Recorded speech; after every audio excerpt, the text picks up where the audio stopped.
nesse cenário de saúde pública, a gente falando de dengue, mas não pode deixar, lógico, de falar de Covid. Por quê? Coronavírus já matou mais que a dengue na cidade de São Paulo somente neste ano. Apesar da gente estar com essa surpresa toda por causa da dengue, não mata ainda nem quanto o Covid continua tirando as vidas. Pelo menos 25 pessoas morreram de coronavírus contra uma morte por dengue aqui na capital de São Paulo. Então a gente quer tratar sobre esse assunto. Conversamos agora com o infectologista, o Alexandre Barbosa, coordenador científico da Sociedade Brasileira de Infectologia. Doutor, obrigada pela gentileza de conversar com a gente e prestar esse serviço tão importante, né? Falar de saúde na televisão. Bom dia. Muito bom dia, Elisa. Muito bom dia a todo mundo que está ligado nessa manhã na CNN. É interessante esse movimento, né, doutor? Que quando a gente para de falar um pouco sobre uma doença, a gente tem uma falsa sensação de que ela está controlada. Mas não é porque existe um silêncio, eventualmente, nessa fala, que essa doença deixa de existir. Por que a gente vive esse, eu posso chamar de aumento nas mortes? O senhor avalia que houve um aumento por mortes de Covid? Sem dúvida alguma, Elisa, você está correta. A Covid-19 apresenta, desde dezembro do ano passado, uma inflexão positiva, um aumento no número de casos e também um aumento no número de óbitos. Em parte, isso acontece porque está circulando no Brasil e também no mundo uma nova variante da Omicron, que é chamada JN.1. É uma variante que tem como característica conseguir infectar pessoas com muito mais facilidade do que as outras irmãs, do que as outras subvariantes da Omicron. E também porque, infelizmente, no Brasil, nós temos uma taxa de vacinação de dose de reforço com a vacina bivalente, que é a vacina mais atualizada que nós temos atualmente aqui no território brasileiro. Então, essa taxa de vacinação com a bivalente está muito baixa. E aí acontecem principalmente os casos de hospitalização e óbito que você tão bem alertou no começo da reportagem. Veja que você citou a cidade de São Paulo. Nós temos 25 óbitos por Covid e 1 por dengue. Se a gente for olhar o painel nacional, nós temos mais de 1.200 mortes por Covid no Brasil e confirmados casos de morte de dengue, algo em torno de 200. Existem alguns casos, óbvio, que precisam ser confirmados, mas é a mesma relação.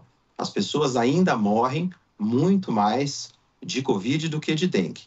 E quem são essas pessoas que estão indo a óbito por Covid?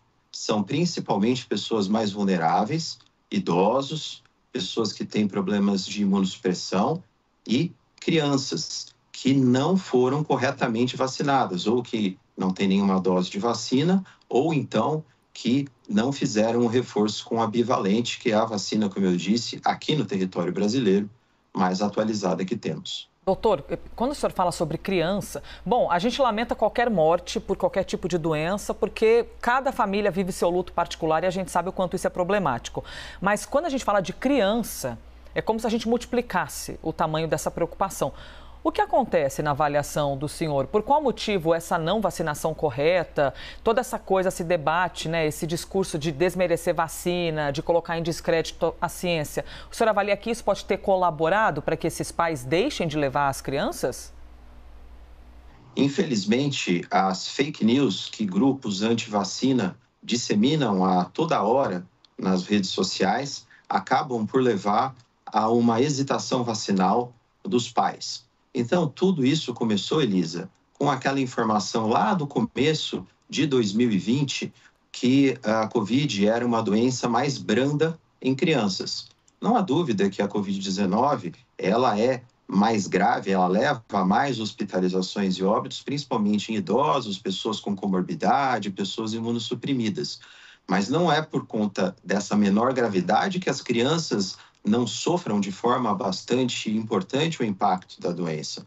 São milhares de óbitos que aconteceram no Brasil desde que começou a circular o SARS-CoV-2 em crianças e adolescentes, e essa falsa sensação de segurança que os pais têm por a doença ser menos impactante em crianças acaba levando a uma não conformidade em relação a deixar o cartão vacinal atualizado.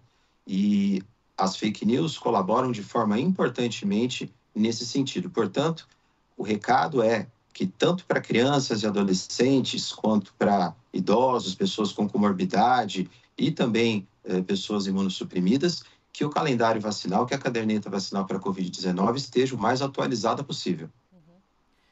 Hoje, quem deve... Tudo bem, existe todo o público-alvo, a gente aprendeu tanto durante a pandemia, né? Mas pelo jeito a nossa memória falha de vez em quando, né, doutor? Mas quem deve tomar a vacina hoje? O senhor observa que o maior estado de atenção, o senhor acabou de citar, idosos e crianças, esses dois públicos-alvos é quem mais merecem atenção neste momento para a vacina?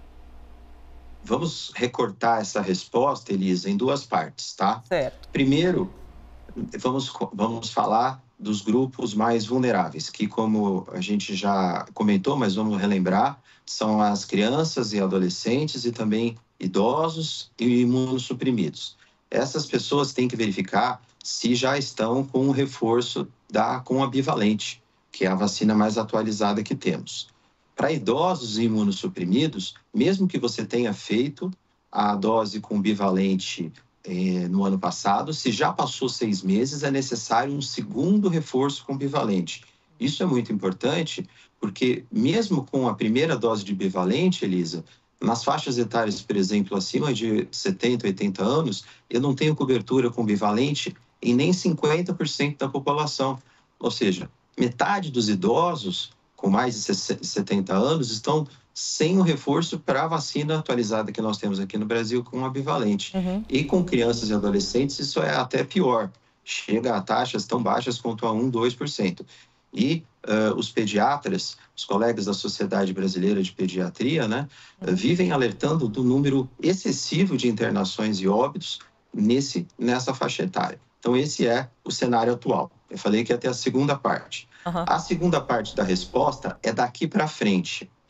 O Ministério da Saúde está negociando junto com a produtora da vacina atualizada monovalente. Por que a gente usa esse termo? Já não circula mais o vírus ancestral, o vírus Wuhan, aquele vírus que chegou aqui, que tinha a cepa alfa, beta, gama, delta. O que circula agora é tudo ômicron. E já existe no mercado internacional uma vacina monovalente atualizada, que é contra uma cepa chamada XBB 1.5, e que essa é a vacina mais potente, mais eficaz. Não que a bivalente não seja, ela funciona também para JN.1, mas funciona um pouco menos do que essa monovalente atualizada. Quando chegar a monovalente atualizada, como eu disse, né, nós participamos junto com o Ministério da Saúde dessas discussões, aí a vacinação Covid vai entrar no calendário vacinal sazonal, como já é para a gripe. Então, a partir de 1º de janeiro já foi acertado essa inclusão da vacina contra a Covid monovalente atualizada no calendário vacinal para idosos imunossuprimidos, e isso vai acontecer nos próximos meses, provavelmente em março e abril isso vai ser divulgado. Mas lembrando, o mais importante agora, vamos só fazer esse reforço, é lembrar que quem não fez as doses de bivalente no seu reforço vacinal, o faça, tanto crianças quanto idosos e imunossuprimidos, porque a cepa que está circulando, a JN.1, é bastante transmissível e, infelizmente, está levando a um excesso de hospitalizações e óbito.